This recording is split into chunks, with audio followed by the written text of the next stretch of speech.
언시국 TV 핫 인터뷰입니다. 오늘은 윤석열 언론장악 하수인과 맞서는 많은 언론노조 지부 가운데서 가장 잘 싸우는 지부, 발군의 지부를 이끄는 리더 김준희 전국언론노조 방심위 지부장 만납니다. 반갑습니다. 안녕하세요. 네. 이렇게 소개하는데 어떻습니까?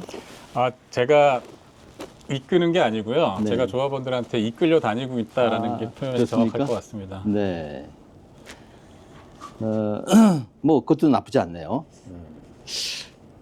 얼마 전에 국회 가방위가 방심위원장을 탄핵소추 대상으로 하는 방통위 설치운영법 개정안을 의결해서 법제사법위원회에 회부했지 않습니까? 네. 이른바 류희림 탄핵법인데요. 이 법의 통과 전망 어떻게 보십니까? 정확하게는 류희림 탄핵법이라기보다는 네. 이제 방심위원장을 탄핵 대상으로 삼는 법 개정안이고요. 네. 헌법에 그 탄핵 대상을 열거를 하면서 기타 법률이 정하는 공무원이 탄핵 소추가 가능하도록 규정이 돼 있는데, 이제 방통위법을 개정해서 방심위원장도 탄핵을 하려면은 이제 정무직 공무원으로 보한다라는 내용이 추가가 됐고, 이제 탄핵 소추 의결을 할 수 있도록 개정을 하는 거예요. 근데 이걸 일각에서는 방심위를 국가 기구화하는 것이다, 국가 검열 강화를 우려한다라는 우려가 일부 있는데, 제 개인 생각을 말씀드리면 방심위원장을 탄핵하기 위해서 방심위원이 9명인데 그 중에 이제 상임위원 3명만 정무직 공무원으로 보한다라는 내용을 이제 국가 기구화다라고 규정하는 것에는 동의하지 않고요. 저는 지금처럼 대통령이 일방적으로 방송장악의 도구로 방심위를 악용할 수 있는 구조 하에서는 일정 부분 국회가 견제를 할 필요성이 있다. 그리고 탄핵이라는 것이 국회가 바로 인사권을 행사하는 게 아니라 헌법과 법률 위반이 있는 경우에 이제 헌법재판소로 탄핵 소추를 의결할 수 있는 거라서 마치 국회가 방심위를 장악하려고 하는 것 아니냐, 정치권이 장악하려는 것 아니냐, 이런 우려는 좀 과도하다라고 생각을 하고요. 통과 전망은 제가 전망을 하기는 어려울 것 같습니다. 네. 예. 그러면 희망적 관측을 해보신다면 어떻게 보십니까? 저는 개인적으로는 통과가 됐으면 좋겠다라고 생각하고 있습니다. 네. 그러니까 방심위원장의 신분을 정무직 공무원으로 전환을 해서 탄핵 소추 대상으로 삼는 이제 그런 그 법 개정이군요. 네. 네. 알겠습니다. 그런데 말이죠. 이 류희림에 대해서 탄핵 말고는 위원장의 독단, 독선적 운영과 권한남용을 제재할 방법이 사실상 없습니까? 사실 탄핵 대상으로 삼는다고 하더라도 탄핵 제도 자체가 그 독단적인 운영이나 독선적인 운영 자체를 막을 방법은 또 없죠. 네. 탄핵은 헌법과 법률 위반이 있는 경우에 네. 이제 해임을 할 수 있는 제도니까요. 이번 그 탄핵 법률안이 만능이라거나 제2의 류희림을 방지할 수 있는 유일한 대안이라고 생각하지는 않고요. 사실 최후의 견제 수단이다 정도로 생각을 하고, 그보다는 방심위원 위촉 단계에서 네. 류희림 같은 사람이 걸러질 수 있는 네. 그런 법 개정이 또 별도로 필요하지 않나라고 생각을 합니다. 네. 정무직 공무원으로 신분이 바뀌면은 청문회 합니까? 이번 개정안에는 청문회도 하게 돼 있습니다. 네. 그렇군요. 청문회를 통해서 조금 검증이 될 수 있겠네요. 네네. 네. 알겠습니다. 그런데 어쨌거나 지금 그런 맥락의 얘기를 좀 하셨습니다만은 이런 탄핵 움직임에 대해서 정작 유 위원장은 독립기구인 방심위를 통제받는 기관으로 만들 수 있다, 이런 주장을 했더군요. 이런 반응 어떻게 보십니까? 그 말을 류희림 씨가 했다는 사실 자체가 코미디라고 생각을 하고요. 네. 심의의 독립성을 앞장서서 붕괴시킨 장본인인데, 이 화법만 유체이탈 화법이 아니라 그냥 존재 자체가 적반하장, 내로남불이 몸에 밴 사람이다, 그렇게 생각을 하고요. 그 심의의 독립성이라는 게 권력으로부터의 독립성을 말하는 건데 이제 권력의 입맛에 이제 언론을 순치시키는 행동대장 역할을 했던 사람이 민주적 통제는 받지 않겠다. 뭐 그런 얘기를 하는 것이고, 저희는 심의위원회 독립성 확보를 위한 전제 조건이 류일임 씨 퇴출이다. 그렇게 생각을 하고, 류일임 방지법 개정이다. 그렇게 생각합니다. 네. 류일임 씨의 많은 죄과가 있습니다만은 대표적인 죄과랄까, 대표적인 악행을 너무 많지만은 세 가지만 좀 특정해서 꼽아주신다면 뭘 꼽으시겠습니까? 우선은 뭐 명백한 불법 행위라고 할 수 있는 가족들 동원해가지고 가짜 민원 넣고 청부 심의를 했던 거요. 네. 그게 이제 형법상 업무 방해죄에도 해당이 되고 이해충돌 방지법 위반이기도 하거든요. 네. 그리고 여기에 대해서 국회에서 이제 위증을 한 것도 처벌 대상이고요. 네. 그 민원 사주를 하고 뭐 청부 심의를 한 게 단지 그 심의의 절차적인 하자에 그치는 게 아니라 방심위라는 기관의 신뢰성을 뿌리부터 흔든 사건이라고 생각을 합니다. 일단은 첫 번째로 그 민원 사주 청부 심의가 있겠고, 세 가지를 말씀하라고 네. 하셔서, 두 번째로는 그 자기 잘못을 덮겠다고 직원들한테 몽둥이를 들었다라는 건데요. 공익신고자 색출하겠다고 특별감사하고 검찰에 수사 의뢰했던 일, 네. 또 팀장들이 의견서를 제출을 했을 때 11명 중에 8명을 뭐 직원으로 강등시키고 좌천하는 보복 인사를 했던 일, 네. 또 뭐 신입 아니 그냥 평직원들 뭐 이렇게 1인 시위 열심히 하고 노조 활동 열심히 하는 직원들 승진 안 시키는 소심한 보복 인사를 했던 일, 아무튼 네. 직원들을 다 적으로 돌렸어요 그동안. 네. 예. 그리고 마지막으로 하나 더, 뭐 하나를 꼽기가 사실 어려운데, 네. 저희가 방심위하고 선거방송심의위원회에서 결정한 심의 결정들이 소송이 제기된 게 30건인데 네. 30건이 전부 행정법원에서 집행정지가 됐고, 지금 1심 본안 판결이 3건이 나왔는데 3건 전부 방심위 결정이 취소가 됐습니다. 네.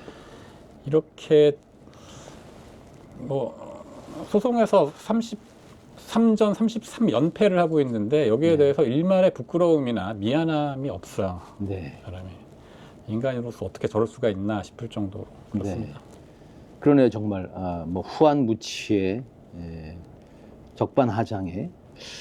근데 그 세 가지 꼽으신 것 중에서 탄핵에 영향을 미칠 수 있는 죄과는 첫 번째 일단 민원사주 법률 위반이 명백하게 그렇겠죠? 있습니다. 네. 국회 위증은 네. 벌금형이 없이 징역 1년 이상으로 규정이 되어 있거든요. 그렇군요. 저는 그 위증을 한 것이 제가 보기에는 명확한데 이게 꼭 뭐 검찰에서 제대로 수사가 됐으면 좋겠다고 생각합니다.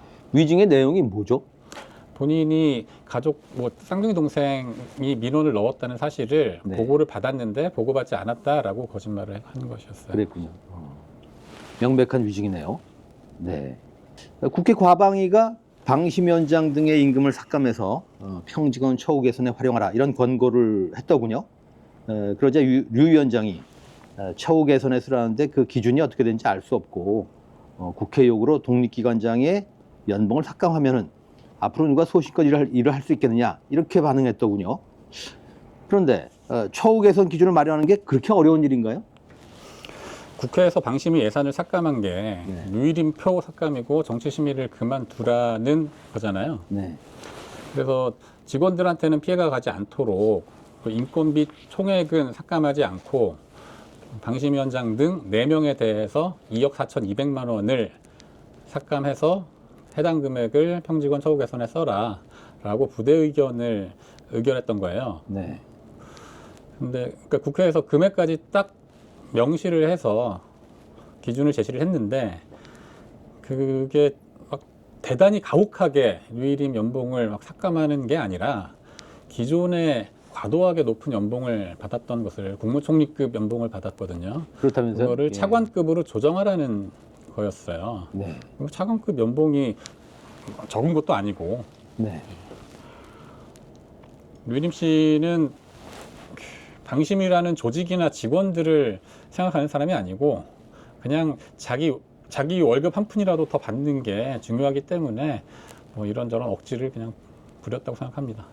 네, 듣고 보니까 애초에 과도하게 측정된 그런 인상을 받네요. 네, 좀 과도하게 많았습니다. 네. 그럼 이 문제는 지금 어떻게 진척이 되고 있습니까? 국회에서 과방위에서 네. 부대 의견을 의결을 했는데 그 부대 의견이 본회의 통과 과정에서는 뭐 빠졌다고 하더라고요. 네. 그래도 국회 소관 상임위원회에서 네. 이렇게 하라라고 이제 의결을 한 거기 때문에 존중될 필요가 있는데 류일임 씨는 본인 연봉을 셀프 의결을 해버렸어요. 지난주에. 네. 자기가 임의로 이건 내 마음이다 그러면서 10% 삭감하겠다라고 해서 지금 일단 그렇게 예산이 편성이 돼 있는 상태이고요. 네. 추후에 뭐 추경이라든가 이런 게 추경이 꼭 예산을 늘리는 추경만 있는 게 아니라 뭐 감액도 가능하다라고 하더라고요. 네. 저는 국회에서 다시 한번 또 의결을 해줄 필요가 있다라고 생각합니다. 네. 그러면은 그 인건비 총액 삭감의 여파가 방심 활동에 좀 영향을 미치고 있나요? 그 인건비를 삭감하라는 만큼 그 국회에서 제시한 기준대로 하지 않고 자기가 임의로 뭐 조금만 삭감을 했는데 네. 일단은 방심위 예산이 총액이 37억 원이 삭감이 됐어요. 네. 근데 그 류일임표 삭감인데 뭐 추경이라든가 이런 방법을 통해서 좀 복구가 될 필요가 있는 예산들도 많거든요. 네. 지금 직원들 교육훈련비, 복리후생비 뭐 이런 것까지 전부 다 삭감이 돼서 그런데 류일임 씨가 자기 연봉 지키겠다고 조금이라도 더 지키겠다고 지금 뭐 이렇게 나오니까 나중에 추경을 통해서 방심이 삭감된 예산이 복구될 가능성이 지금 현저히 낮아졌다. 저는 그렇게 보고요. 네. 아니 뭐 과방위 의결 사항을 정면으로 무시를 했는데 국회에서 도와주기가 어렵게 스스로 만든 셈이라고 네. 생각합니다. 어쨌거나 추경을 통해서 복원이 될 가능성이 있습니다만은 류일임 때문에 지금 방심위 자체가 유탄을 맞은 그런 셈이네요. 그렇죠. 네. 알겠습니다. 최근에 미디어 오늘 보도를 보니까 말이죠. 보직자들의 집단 사퇴 여파로 방심위 심의가 사실상 불가능하다. 이런 보도를 했던데 말이죠. 맞습니까? 네. 방심위의 보직자가 40명인데 네. 그 중에 33명이 보직 사퇴 의사를 밝혀서 비율로는 82.5%가 보직 사퇴 행렬에 동참을 한 상황입니다. 절대 다수네요. 예. 근데 그러다 보니까 류일임 씨가 그 33개 보직을 다른 사람으로 채울 수도 없는 형편이에요, 지금. 네. 뭐 방심위 구성원들로부터는 완전히 불신임을 받았다라고 보시면 되고요. 그 회의가 몇 번 취소가 됐었는데 이제 뭐 합법적인 파업 요건을 이제 노조 입장에서는 파업 요건을 이제 좀 이제 갖추기까지 시간이 좀 걸립니다. 이런저런 절차들이 있어서 그래서 아예 저희가 회의를 무산시키거나 지금 뭐 그러지는 못하고 일부 회의가 오늘 좀 재개되는 모양이에요. 지금 회의를 하고 있습니다. 네. 심의 회의가. 그 정도 보직자들이 그 정도로 반대한다고 하면 리더십을 발휘할 수 없는 거 아닙니까? 이미 오래됐습니다. 예. 네. 저희는 사실 뭐 노조에서는 작년 7월에 불법적으로 도둑 호선을 통해서 불법 연임이 됐다라고 판단을 하고 연임 이후에는 류일임 씨를 위원장이라고 부르지 않고 그냥 네. 저희가 호칭을 류일임 씨로 통일을 한 상황입니다. 네. 그 도둑 연임은 법적으로는 하자가 없습니까? 법적으로도 저는 문제가 있다라고 생각합니다. 우선은 심의위원회는 구인의 위원으로 구성한다라고 법에 명시가 돼 있는데 대통령이 위촉한 3명만으로 심의위원회가 출범을 한 적이 없어요. 네. 이렇게 국회에서 6명이 다 추천이 될 때까지 기다렸다가 대통령이 9명을 한 번에 위촉을 해왔어요. 날짜가 조금씩 차이가 난다고 하더라도 국회에서 이미 다 이제 심의위원 대상자가 확정이 되고 나서 대통령이 기다려줬다가 9명을 위촉을 하는 게 맞는데 그렇게 하지 않고 3명만으로 지금 9명 중에 6명이 공석이고 3명만 위촉이 된 상태에서 또 호선을 할 때는 그때 임기가 일주일 정도 남은 사람들 2명을 섞어가지고 그러니까 이제 5기 위원 2명과 6기 위원 3명이 6기 위원장을 호선을 한 거예요. 근데 호선이라는 게 선거권과 피선거권이 일치하는 일종의 선거잖아요. 근데 이제 그러네요. 피선거권이 없는 사람들이 껴가지고 네. 이제 호선을 같이 했다라는 것도 이제 뭐 상식적으로 말이 안 되는 것이고요. 상식적으로 말이 안 될 정도로 그것도 뭐 규정 위반 아닌가요? 규정이 그게 뭐 명확하게 나와 있지는 않습니다. 네. 근데 이제 행정법원에서 최근에 이제 네. 다수결의 원리, 그 입법 취지를 이제 판결에 반영을 최근에 계속 연속적으로 하고 있는데, 그 5인 체제 방통위가 아니라 이제 2인 체제 방통위에서 의결하는 거는 다 불법이다, 위법이다라고 네. 판단을 하고 있기 때문에 9인이 아닌 3인 체제 방심위의 의결도 이건 전부 다 위법이다. 당연히 그렇게 판단이 나올 수밖에 없다고 생각합니다. 네. 이건 좀 번외 질문이다만 일반인들이 이 유일임을 좀 파악하기에 좀 도움이 될 듯 싶어서 유일임을 읽는 키워드 이미 아까 뭐 이 몇 가지 뭐 후한무치랄지 말이죠. 적반 아직 나왔습니다만 몇 가지 키워드 한번 꼽아준다면 뭘 꼽으시겠습니까? 예. 부끄러움이 없는 사람이다라고 아까 말씀을 드렸는데 네. 한편으로는 저는 좀 겁이 많은 사람이다라고도 그렇군요. 생각을 하거든요. 네. 이렇게 직원들이 반발을 많이 하니까 직원들 마주치기가 겁나서 그런지 네. 엘리베이터를 정상적으로 타고 다니지를 않고 화물 엘리베이터를 타고 다녀요. 계속. 그래요? 예, 지금 네. 1년 반 가까이 1년 5개월이 지났는데 그리고 저희가 지난 1년 5개월 동안 화물 엘리베이터를 이용했다. 네. 네. 그리고 점심 때 건물 밖으로 걸어 나가지를 못해요. 차를 타고 이동을 하는 걸로 보여요. 네. 저희가 이제 방송회관에 문이 3군데가 있는데 이제 그 3군데 문 앞에서 1인 시위를 쭉 했어요. 작년 1월부터 7월까지 연인원이 542명 참여를 하는 1인 시위를 했는데 이제 피켓을 들고 서 있으니까 그 앞으로 나오질 않더라고요. 차로 네. 이동을 하고 지금도 저희가 이제 매일 점심 때 천막농성을 하고 있거든요. 네. 한 번도 마주친 적이 없습니다. 네. 이런 얘기 우리끼리 좀 재미있는데 뭐 좀 더 하실 말씀 없습니까? 유일임의 그 면모 좀 안 알려진 면모를 좀 소개해 준다면 어떤 모습이 또 있습니까?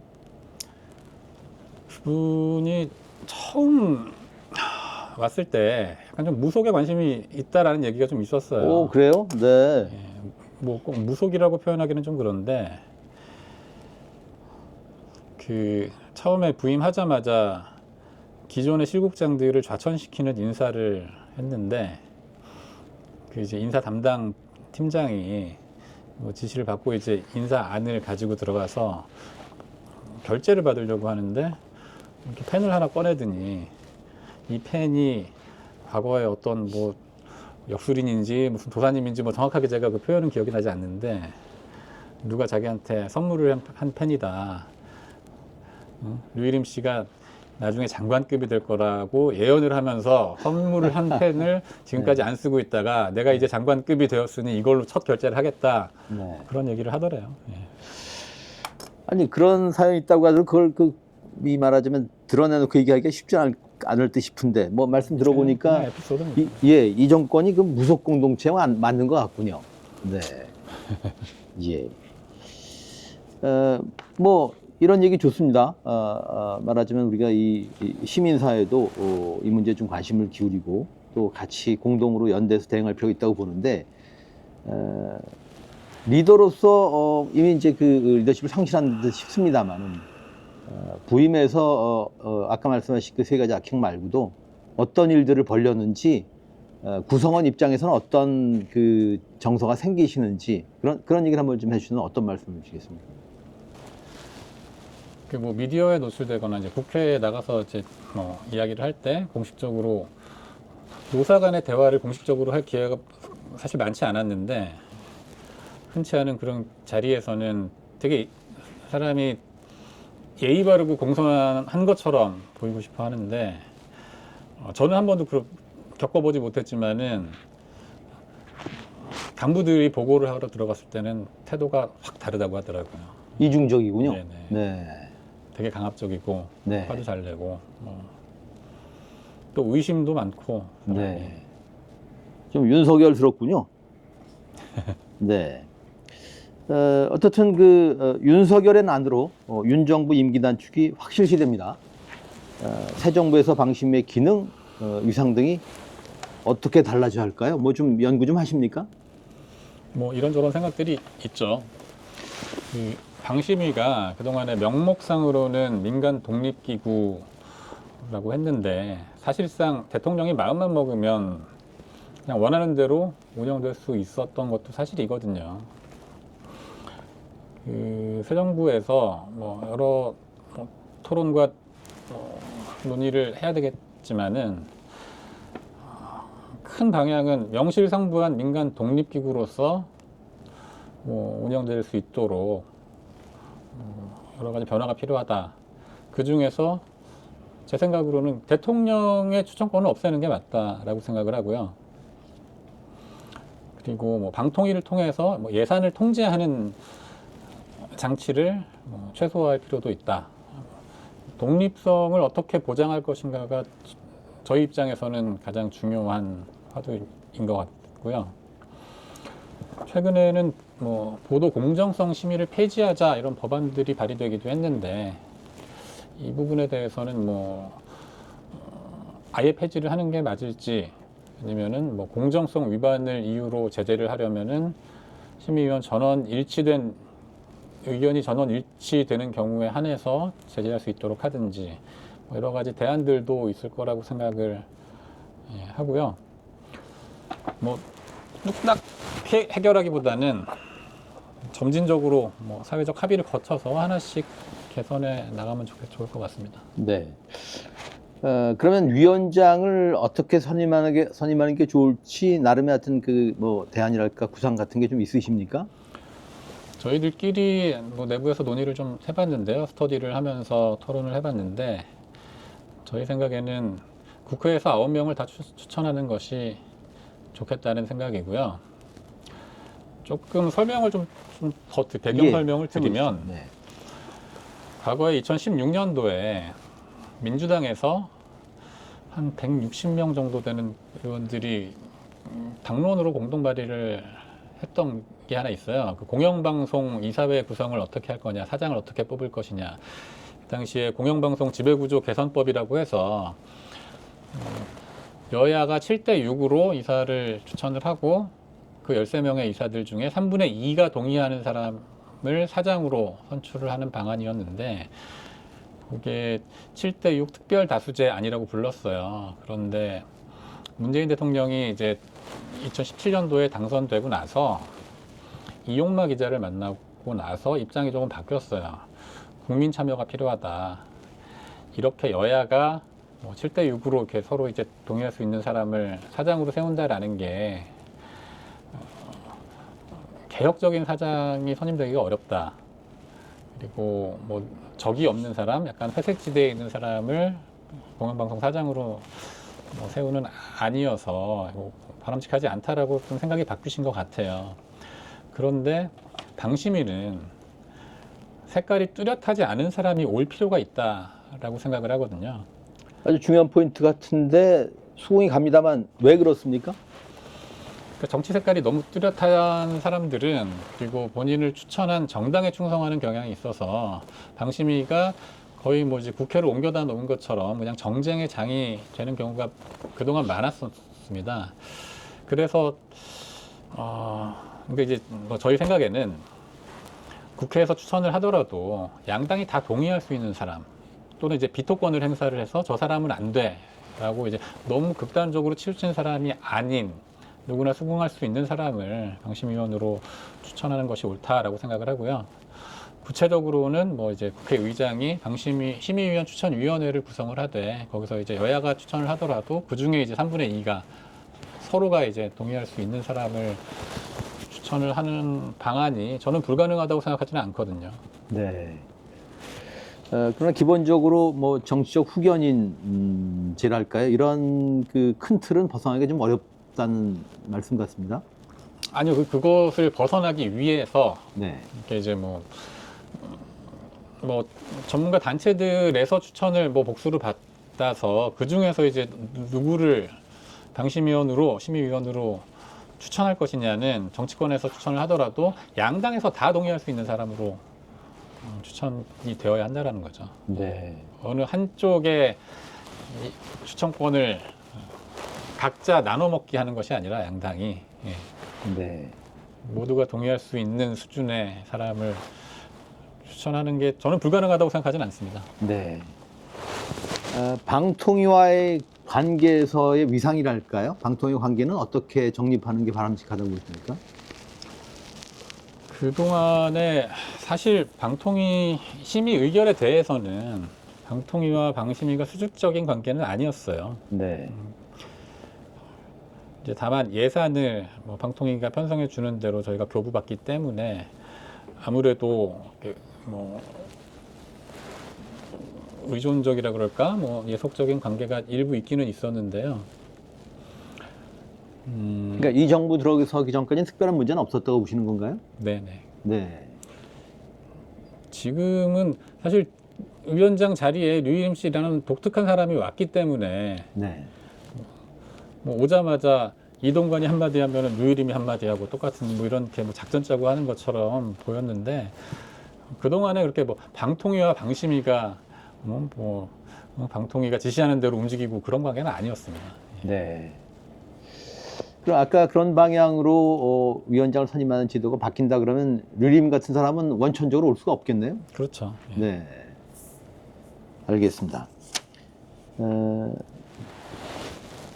방심의 정상화 관련해서 국회와 시민사회 나름의 당부랄까 나름의 호소를 하신다면 어떤 말씀을 하시겠습니까? 그동안에 방심위 노조와 직원들이 류일임 체제에 저항해온 것에 대해서 관심 가져주시고 응원해 주신 거 감사하게 생각하고요.